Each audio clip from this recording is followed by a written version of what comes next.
right, listen, Carlin, so when you told me about, I know the Vanderslice family. I played softball with Harry, HD, right? And I H-bomb. remember, They go by H-bomb. Yeah, H-bomb.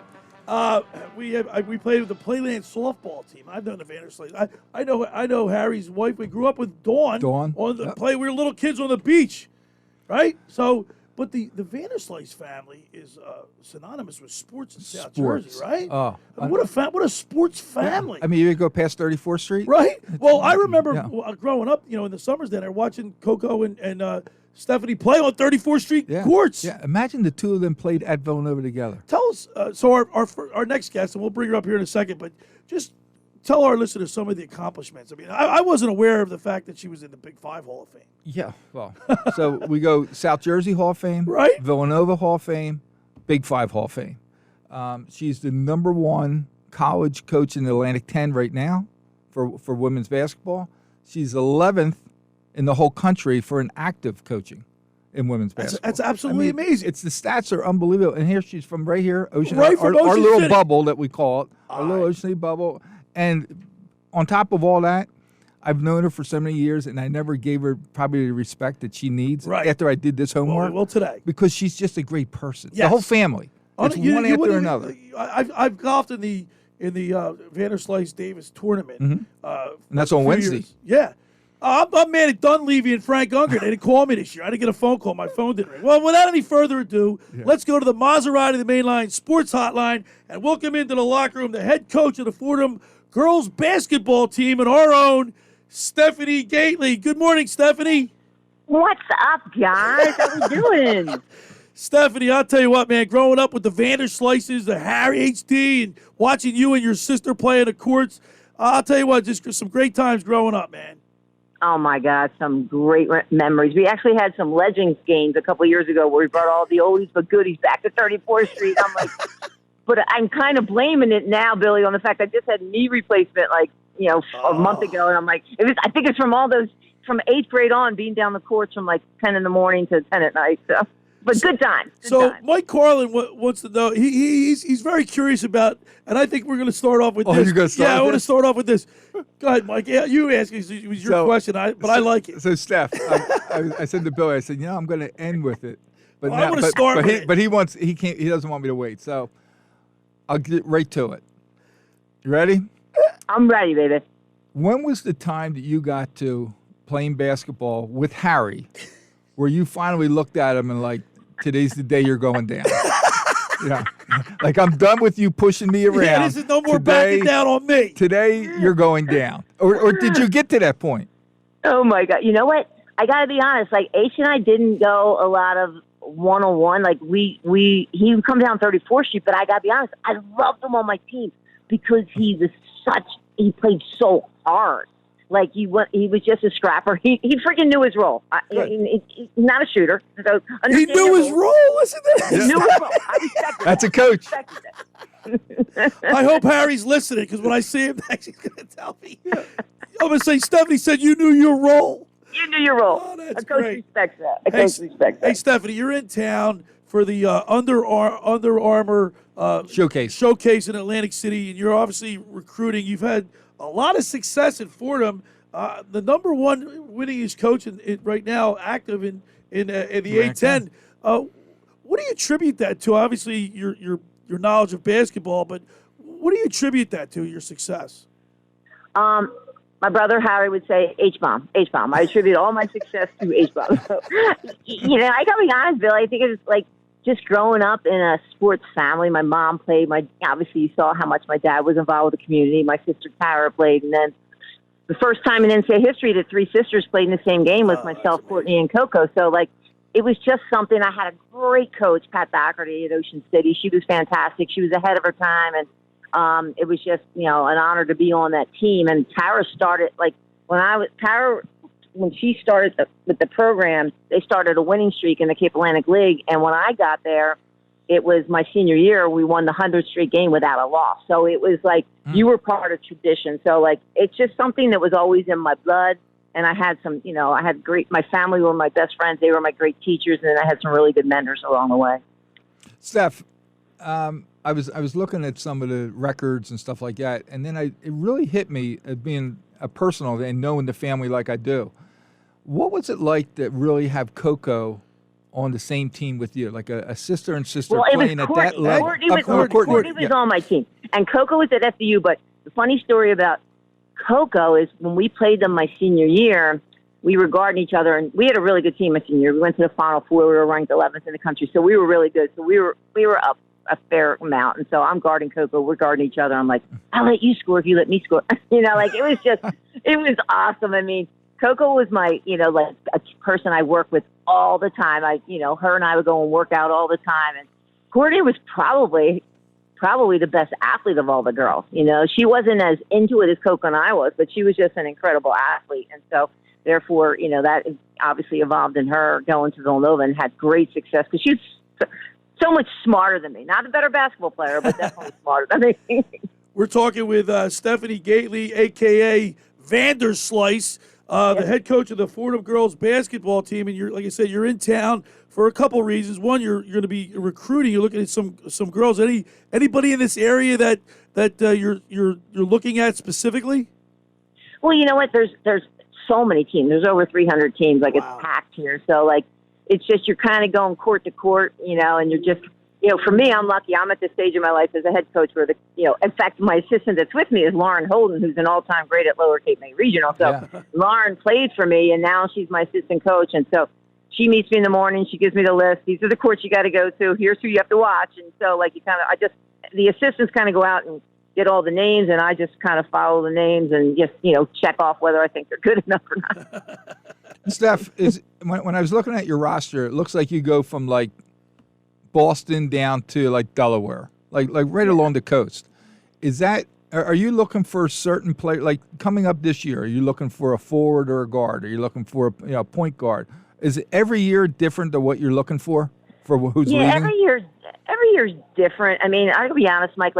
When we won the championship in 2014, I took the jobs when it was 3 years removed from being 0-29. They were by far the worst team, obviously, in the conference, but probably the only team that didn't win in the country. And a lot of my colleagues were like, "You're crazy to take this job." So when I took the job, the first year, we won 12 games, and the next year we were in the championship, and the third year we won it. But I was able to get involved with better players, but it was a sacrifice of just some red flags, and I actually ended up getting rid of a couple of those same players and kind of just want to go to blue collar kids that are on winning teams, kids that come from great families, kids that are just going to go through the wall for you. And we just had a lot of success with that type of kid. But we do a lot we have 2 kids from Australia on our roster. We've had 3 kids from New Zealand on our roster, so we've kind of gone the Oceania route. We do a lot of overseas stuff, so it's a mixed bag. But I found the further I go from Virginia down, it's hard to get kids to come north unless there's a connection. It's easier to get kids that want to be in the north to go south. So we kind of lock into the kids in our tri-state. We're talking with Stephanie Gaitley, the head coach, of the Fordham girls basketball team. Stephanie, this year in the tournament, St. Peter's in the men's, that was a pretty cool story. That's what makes basketball fun. The Cinderella story, the competition. Mike and I covered the MAC tournament here at the Boardwalk Hall in Atlantic City. We did a live remote from the site, but to see St. Peter's to go on to that type of run, that's got to be inspirational to all basketball players. Oh my God, yeah! I mean, that was so much fun to watch. I mean, you couldn't help but cheer for them. I mean, Shaheem Holloway and just seeing what he did and seeing the kids. One of the things that stuck out to me is when he was being interviewed at the end of the game, and all the kids are running to be with him, and just kind of told you what kind of unity they had. And I think that had a lot to do. And that's kind of how we are. This year's team was one of my all-time favorites to coach. They were just such a great group of kids. And I think once you get that little magic in the bottle, you just believe, and it's, it didn't turn off for them till really late, which was great. So they had some unbelievable memories, but you, without a doubt, that's the stuff you live for during March Madness. Steph, I was looking at last year's schedule, and you seem to be a lot. Remember the John Chaney from Temple, Billy? Where he used to say, "I'll play anybody, anywhere, anytime." You look at her schedule from last year. I mean, Steph, you played Seton Hall, Big East. You play Notre Dame at Notre Dame. You play a Michigan State. You play a Baylor. A UC. I mean, you're getting your team. For me, I guess this is your way of getting your team ready for your league. Like we'll play anybody anywhere. You know, it was funny. It was kind of a reverse this year. Like typically our teams, like I did that schedule, and we by far had the most difficult schedule in the conference. But we had met as coaches. We said everybody kind of had to up their ante as far as scheduling is concerned to get more teams in the NCAA tournament, and we really had done our job. And then we just struggled in conference for whatever reason. But I just feel like if our team it's obviously every coach is in a different situation where they start the season. Like if we have a chance to be an NCAA team, then I'm going to schedule that way. Like this year, we're playing Washington. You know, like we're playing at Maryland. You know, like we're playing Seton Hall. You know, we're playing another really difficult schedule just because we have mostly everybody back, and I think this team is capable of doing that.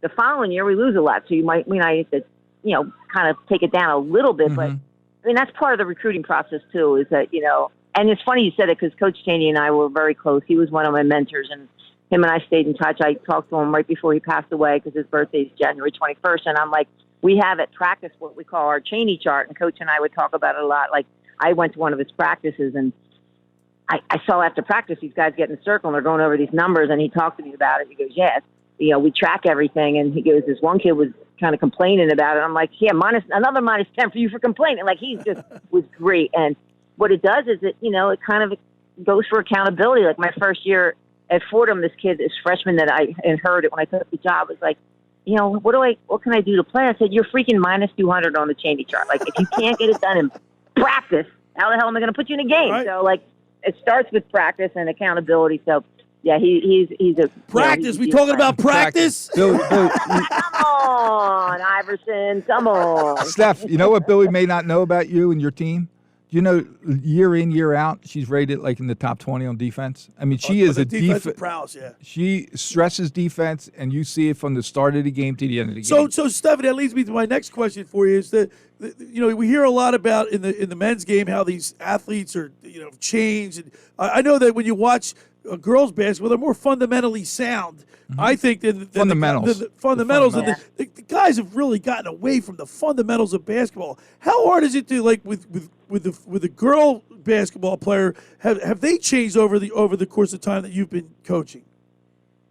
You know, it's funny. I mean, obviously the athleticism has gone through the roof, and there's more parity in our game. But you're 100% right. I mean, the fundamentals, and it's probably because we have to be, right. We have to make better decisions. We have to make good passes, set good screens. I mean, it's kind of a combination of all things. But, you know, Mike said about defense, I knew that was something we could control. So we can control defense. Right. Like, I think that's where we struggled at the end of the season this year. Like, we were beating UMass, who ended up winning the conference. We were beating by 10 going into the fourth quarter, and then we shoot, like, I think it was like 2 for 24 in the fourth quarter. I mean, all great shots. They just don't go in. But defense kept us around, and we were in a position to steal the game. We just couldn't make shots. But it's all the fundamental things and the details that kind of separate us when it gets down the stretch. I feel if I have a 50-50 game, if like say 18 of my games in a season are probably 50-50, we can steal that game if we do the small things right that teams aren't focusing on. All right, you're also in town to promote the Harry Vanderslice Jack Davis Memorial Golf Tournament to benefit the Ocean City football team. Your father was a great man. I remember Harry.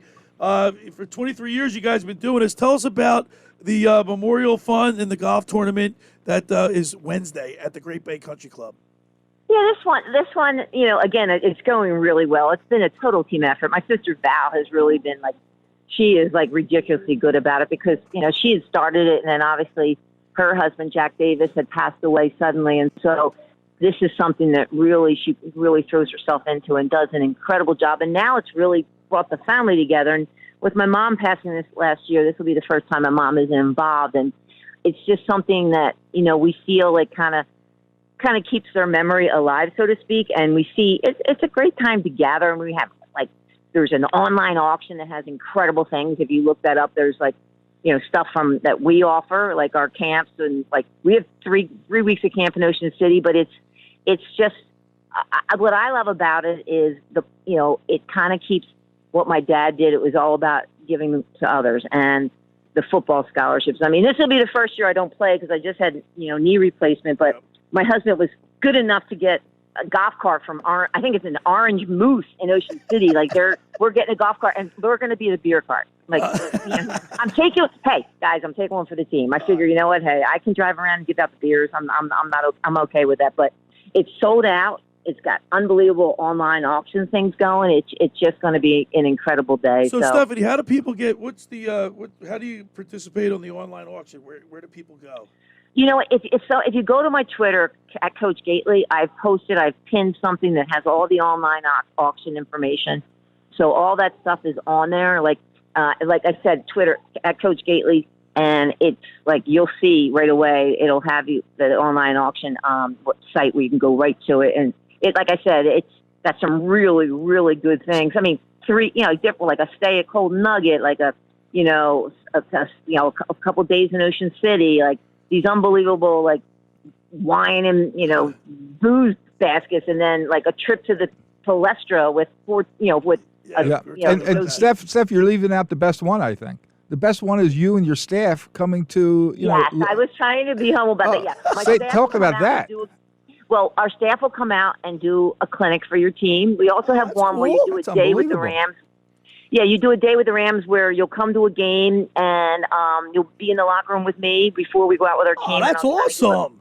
Yeah, I'll do a life talk, and then they get courtside seating, and then they also are involved in like the line where they kind of do the high fives with our team. They'll be in the line, and then afterwards they play at halftime. They get a halftime game, and then afterwards they sign autographs with our kids. So, yeah, I mean, we have those are two really good things. Last year they sold pretty quickly, but it's just we weren't able to do it because of COVID. So I'm hoping we can do it because our staff loves getting out and working with the younger kids. I mean, that's what it's all about, and that's kind of what my mom and dad were all about. So it's we're just trying to kind of continue what they started. All right, give us the Twitter address one more time. Coach Gaitley. It's at Coach Gaitley. At Coach Gaitley on Twitter. Yeah. I think you can also Google Vanderslice Jack Davis Memorial Fund. It comes up for that too. Yeah, that'll come up. But mine is easy because you just go to my Twitter. It's a pinned tweet, so it's right there for you to see. So you can just go down and I actually have a video where I talk about some of the things that are on the auction. So it's pretty cool. I don't know if my husband put up because we have 3 weeks of camp. I started a camp with Pat Doherty a long time ago, and now this is like our 30th year, and my husband does an incredible job of just promoting it. So we run 2 weeks in July and the first week in August, and those are done at the high school. And it's air conditioned. It's air conditioned. Nice. Yes. Air conditioned. And this is time for the moms and dads to kind of get like 9 to 1. They get 4 hours. They can go do their shopping and drop their kids off, and they have a hell of a time. And Coco and Bruce give all.